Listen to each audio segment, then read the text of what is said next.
involved in, I wore my Catalyst I see t-shirt. that. Yeah, Yes. I was like, I've got a Catalyst. I got to wear it today. So you're involved in Catalyst mentoring. Yep. Yep. I do that every Tuesday at lunchtime. So, Can you tell us a little bit about that? I got invited to their golf tournament, which was a fundraiser, man, 5 or 6 years ago. And I showed up and I didn't really know what I was doing. I didn't even have good golf clubs at the time. And a friend of mine pulled me aside and said, I'm giving you my golf clubs if you promise to take lessons. I'm like, sure. So I got into golfing, and then I showed up next year knowing a little bit more how to golf.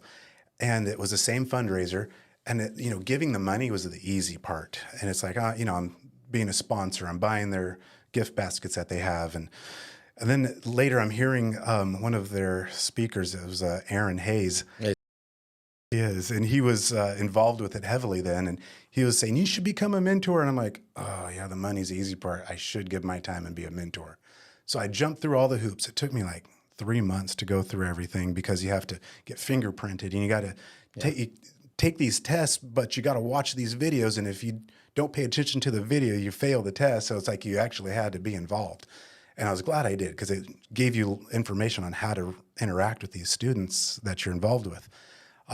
So then they quickly tossed me in. I was at Pacheco Elementary for about 2 years. And man, it was a blast. It's like you show up, they have a school mentor. You don't even have to prepare anything. All you do is show up. And then you're playing games with these kids. You're breaking through these barriers. And once you break through, then action just starts happening. Like they start breaking down and they tell you their stories and, stuff that I can't talk about right now, but Sure, it's a lot of fun just, breaking them down and making that trust happen between them. Is this, what is like the main goal with the mentoring? Is it just to be a soundboard for them, kind of help them be a guide? Or is there like, I think for most of them, they have kind of I want to say like maybe a little bit of a rough background if they have anything in common. Maybe their home life's not the greatest. Maybe their father figures, not really in the picture. And I'll tell you one of the stories. I had this one kid who was kind of my most troublesome kid. Whenever he shows up, there's just dysfunction and it just made it a little rough.